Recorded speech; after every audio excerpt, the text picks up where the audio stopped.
Mwena wa gĩcũa-inĩ, rũhuho rũtonekaga kaingĩ rũrĩa ruongereire mathirĩ ma makũmbĩ na ruhana ta rũngĩmunya mĩnathi nĩ rwambĩrĩirie kuonekana.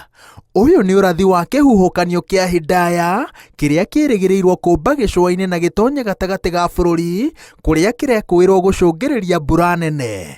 This cyclone named Hidaya could hit any time and is predicted to cause torrential rain, strong winds, and powerful and dangerous waves, which could potentially disrupt marine activities in the Indian Ocean and settlement along the Kenyan coast. Nĩ ũndũ wa ũgwati ũrĩa ũngĩcũngĩrĩrio nĩ kĩhuhũkanio gĩkĩ, rũhonge rwa ũgitĩri gĩcũa-inĩ nĩ rwambĩrĩirie kũrutũrũra mũingĩ hũgũrũrũ-inĩ cia iria rĩa Hindi na mĩhang'o ya gũtigĩrĩra gũtirĩ mũndũ wa kuhĩrĩria maĩ maya ĩgũtwarithio na mbere kwa ihinda rĩa thikũ 5 iria rũhonge rwa ũrathi wa rĩera rugĩte kĩhuhũkanio gĩkĩ kĩgũkorwo na ũgwati mũkĩrũku. Kuanzia saa hii hakuna mtu anatakana akuwe ndani ya maji mpaka tarehe 5 iishe vile tumeelezwa. Imetutatiza sana. Ukiangalia hao jamaa zetu pia wako stranded juu sasa pia wametegemea hapa. Na riziki leo naona imeingia mchanga. Kũringana na rũhonge rwa ũrathi wa rĩera, kĩhuhũkanio kĩa Hidaya kĩgũkorwo na ũraihu wa mita 2 na ũguo nĩ kuuga atĩ no gĩkunĩke mũndũ mũgima arũgamĩte.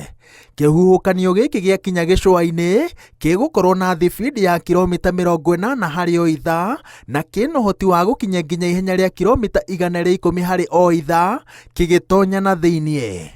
Matu marĩa kĩrahurutĩra kuma iria-inĩ nĩmo marĩ na ũhoti wa kũrehe mbura nene gĩcũa-inĩ na kũraya na iria.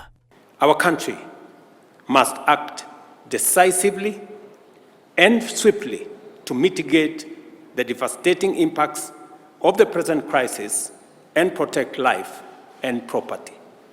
Hĩndĩ ya kĩhuhũkanio gĩkĩ, mĩhang'o ya ũkui iria-inĩ no ĩgũtharara. Ũguo nĩ kuuga atĩ indo iria bũrũri wendagia na nja kũhĩtũkĩra meri ta macani na kahũa cikwamba gũikara thitoo-inĩ cia Mombatha na indo iria bũrũri ũrehagĩrwo na meri cikwamba gũikara mĩena-inĩ ya iria kũrĩa gũtarĩ na kĩhuhũkanio gĩkĩ mbere ya ciũkĩte gĩcũa-inĩ kĩa Mombatha. Ngĩribotera Inooro TV, njĩtagwo Wawerũ wa Nyambura.